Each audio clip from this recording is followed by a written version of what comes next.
Welcome class 10। इस video में आपको जो हमारा क्षितिज गद्य खंड है उसका पार्ट 11 बाल गोविंद भगत उसके आपको MCQ क्वेश्चन आंसर कराए जाएंगे।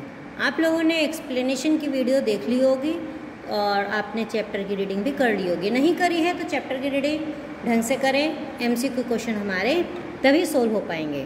तो देखिए चलते हैं हम MCQ क्वेश्चन की ओर। पहला क्वेश्चन है इसमें, बाल गोविंद भगत का कद कैसा था? क्या ऑप्शन नंबर 1 छोटा, फिर नेक्स्ट ऑप्शन बहुत लंबा, नेक्स्ट ऑप्शन मंझोला कद, नेक्स्ट ऑप्शन बहुत ठिगना। तो इसका उत्तर है हमारा मंझोला कद। तो बाल गोविंद भगत का कद कैसा था? मंझोला कद था। नेक्स्ट क्वेश्चन है, बाल गोविंद भगत क्या पहनते थे? तो बाल गोविंद भगत क्या पहनते थे? ऑप्शन देखिए, अचकन, लंगोटी एवं कबीरपंथी टोपी, नेक्स्ट ऑप्शन कुर्ता पजामा, नेक्स्ट ऑप्शन वे नंग धड़ंग रहते थे। तो इसका सही आंसर है लंगोटी एवं कबीरपंथी टोपी। तो बाल गोविंद भगत जो है लंगोटी एवं कबीरपंथी टोपी पहनते थे। अब देखिए नेक्स्ट क्वेश्चन है, वे मस्तक पर कैसा टीका लगाते थे? तो देखिए ऑप्शन देखिए, भस्म का टीका, नेक्स्ट ऑप्शन हल्दी का टीका, नेक्स्ट ऑप्शन कृष्ण नामी टीका, फिर नेक्स्ट ऑप्शन है हमारा राम नामी चंदन का टीका। तो इसका सही उत्तर है राम नामी चंदन का टीका। तो वे मतलब बाल गोविंद भगत मस्तक पर राम नामी चंदन का टीका लगाते थे। अब देखिए नेक्स्ट क्वेश्चन है, बाल गोविंद भगत में कैसी माला पहनते थे? बाल गोविंद भगत कैसी माला पहनते थे? तो कैसी माला पहनते थे? देखिए ऑप्शन, चंदन से बनी हुई, मोतियों से बनी हुई, फिर नेक्स्ट ऑप्शन है तुलसी की जड़ों से बनी हुई, नेक्स्ट ऑप्शन है 108 मनकों की माला। तो बाल गोविंद भगत कैसी माला पहनते थे? सही उत्तर है इसका तुलसी की जड़ों से बनी हुई। तो उत्तर हो गया बाल गोविंद भगत तुलसी की जड़ों से बनी हुई माला पहनते थे। अब देखिए नेक्स्ट क्वेश्चन है, बाल गोविंद भगत की जीविका का क्या साधन था? ऑप्शन देखिए, वे भीख मांगते थे, नेक्स्ट ऑप्शन है वे मंदिर से जो मिलता था उसे खा लेते थे, नेक्स्ट ऑप्शन है वे खेती बाड़ी करके अपना निर्वाह करते थे, नेक्स्ट ऑप्शन है वे व्यापार करते थे। इनमें से सही उत्तर कौन सा है? देखिए सही उत्तर है वे खेती बाड़ी करके अपना निर्वाह करते थे। तो हमारा इसका उत्तर हो गया बाल गोविंद भगत खेती बाड़ी करके अपना निर्वाह करते थे, मतलब अपनी जीविका चलाते थे। नेक्स्ट क्वेश्चन है, एक सच्चे साधु की पहचान कैसे होती है? ऑप्शन देखिए, उनके विचारों से, नेक्स्ट ऑप्शन है उनके पहनावे से, नेक्स्ट ऑप्शन है उनकी ईश्वर भक्ति से, नेक्स्ट ऑप्शन है उसके बाहरी व्यक्तित्व से। तो इसके सही ऑप्शन है इसमें से उनके विचारों से। एक सच्चे साधु की पहचान उनके विचारों से होती है, ये हमारा हो गया सही उत्तर। अब देखिए नेक्स्ट क्वेश्चन, जीवन की अंतिम सांझ में लेखक को भगत का गीत कैसा लगा? ऑप्शन देखिए, जैसे वीणा का तार टूट गया हो, नेक्स्ट ऑप्शन बहुत ही मधुर, नेक्स्ट ऑप्शन दुखद, नेक्स्ट ऑप्शन अलौकिक गहराइयों में ले जाने वाला। तो सही उत्तर क्या है इसमें? जैसे वीणा का तार टूट गया हो। तो उत्तर हो गया जीवन की अंतिम सांझ में लेखक को भगत का गीत ऐसा लगा जैसे वीणा का अंतिम तार टूट गया हो। नेक्स्ट क्वेश्चन है, लेखक ने भगत जी के गायन का चरमोत्कर्ष कब देखा? चरमोत्कर्ष का संधि विच्छेद हो गया चरम उत्कर्ष। कब देखा? ऑप्शन देखिए, धान की रोपाई के समय, नेक्स्ट ऑप्शन है जब भगत के पुत्र की मृत्यु हुई, नेक्स्ट ऑप्शन है साहब के दरबार में, नेक्स्ट ऑप्शन है जब वे गंगा स्नान के लिए जाते थे। इसमें से सही ऑप्शन है जब भगत के पुत्र की मृत्यु हुई। तो लेखक ने भगत जी के गायन का चरमोत्कर्ष जब देखा जब भगत के पुत्र की मृत्यु हुई थी, तब देखा। अब नेक्स्ट क्वेश्चन है राम वृक्ष बेनीपुरी का जन्म कब हुआ। और इसी तरीके से एक क्वेश्चन हो जाएगा राम वृक्ष बेनीपुरी की मृत्यु कब हुई। तो यहाँ पर क्वेश्चन है हमारा जन्म कब हुआ। सन 1900 में, सन 1902 में, सन 1912 में, सन 1922 में।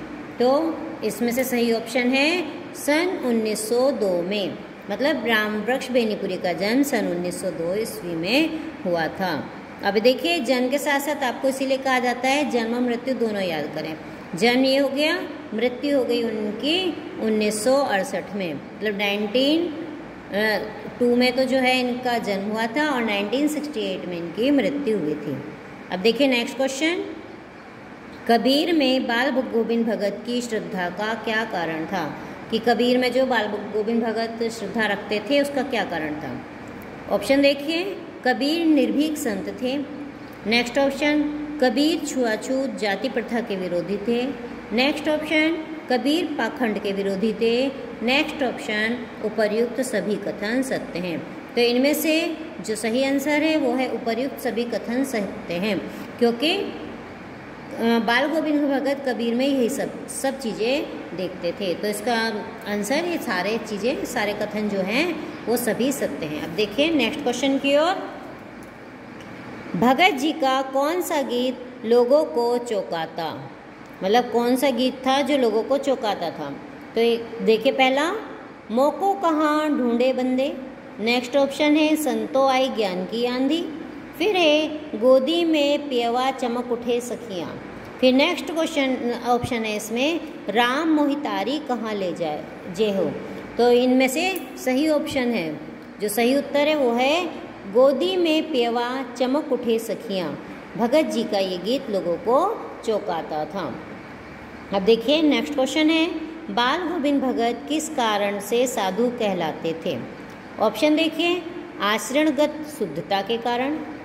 नेक्स्ट ऑप्शन है सच्चा साधक होने के कारण। नेक्स्ट ऑप्शन है निर्मोही एवं संयमी होने के कारण। और फिर नेक्स्ट ऑप्शन है उपर्युक्त सभी कथन सत्य हैं। इसमें से सही आंसर है उपर्युक्त सभी कथन सत्य हैं। तो इसका आंसर हो गया सभी चीज़ें जो हैं बाल गोविंद भगत के अंदर देखी जाती थी। फिर नेक्स्ट क्वेश्चन है, बाल गोविंद भगत सब चीज़ों को किसकी संपत्ति मानते थे। तो बाल गोविंद भगत किसको मानते थे, आंसर देखिए साहब की। फिर नेक्स्ट ऑप्शन है अपनी। नेक्स्ट ऑप्शन है ईश्वर की। और नेक्स्ट ऑप्शन है जमींदार की। तो बाल गोविंद भगत सब चीज़ों को साहब की संपत्ति मानते थे। सही उत्तर है इसमें साहब की। अब देखिए नेक्स्ट क्वेश्चन की ओर, बाल गोविंद भगत किसे साहब मानते थे।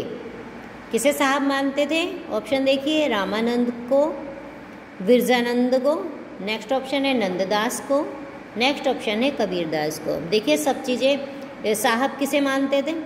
यहाँ पे आगे संपत्ति किसको मानते थे, साहब की। इसमें से आंसर क्या आएगा इसका, हमारा सही ऑप्शन है कबीरदास को, या खाली कबीर को आएगा लिखा हुआ तो कबीर को। तो बाल गोविंद भगत कबीर को साहब मानते थे और जो कुछ भी होता था वो सब चीज़ कबीर के मठ पर ही जाकर वहाँ पर अर्पित कर देते थे और जो उसमें से मिलता था उसी से अपना जीवन का निर्वाह करते थे।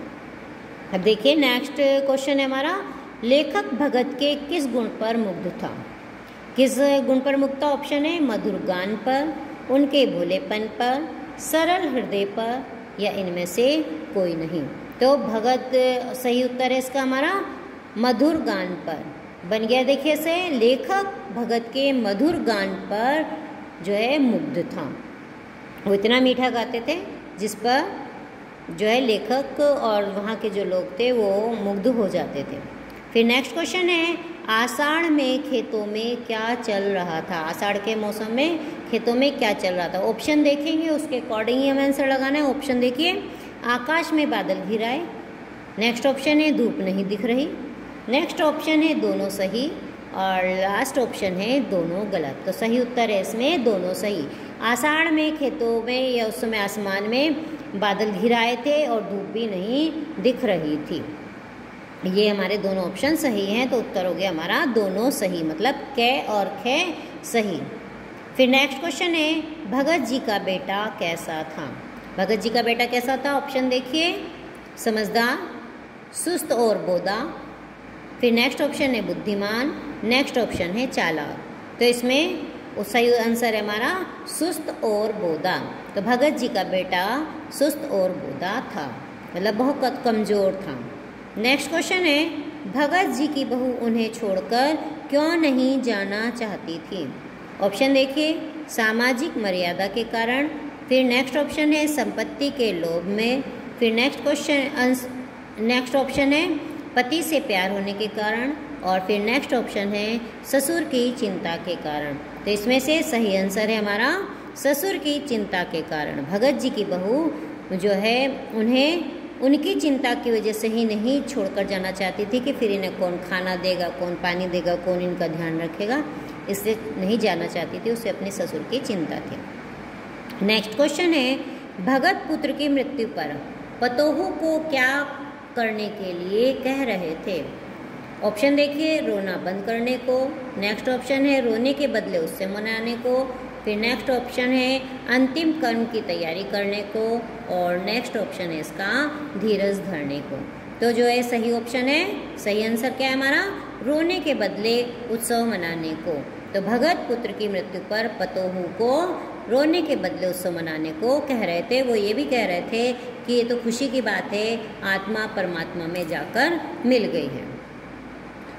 नेक्स्ट क्वेश्चन है देखिए, भगत की दृष्टि में पुत्र की मृत्यु आनंद की बात थी, क्योंकि क्या बात क्यों थी आनंद की बात। ऑप्शन देखिए, पुत्र को घोर संकट से मुक्ति मिली थी। नेक्स्ट ऑप्शन है आत्मा परमात्मा में जा मिली थी। नेक्स्ट ऑप्शन है कै तथा खै दोनों, मतलब पहला और दूसरा दोनों आंसर सही हैं। फिर इसके बाद है नेक्स्ट ऑप्शन क्या था, उपर्युक्त में से कोई नहीं, कि ऊपर ये 3 दे रखे हैं ऑप्शन, इनमें से कोई नहीं। तो सही उत्तर है इसका आत्मा परमात्मा में जा मिली थी। देखिए आप लोगों ने जो है वीडियो ध्यान से देखी होगी, ध्यान से सुनी भी होगी, और आपने चैप्टर की भी रीड कर लिया होगा, तो आपको सही तरीके से और भी इस तरीके से क्वेश्चन बनकर आ सकते हैं। ठीक है, आप लोगों को समझ में आ गया होगा अच्छा तरीके से। Thank you.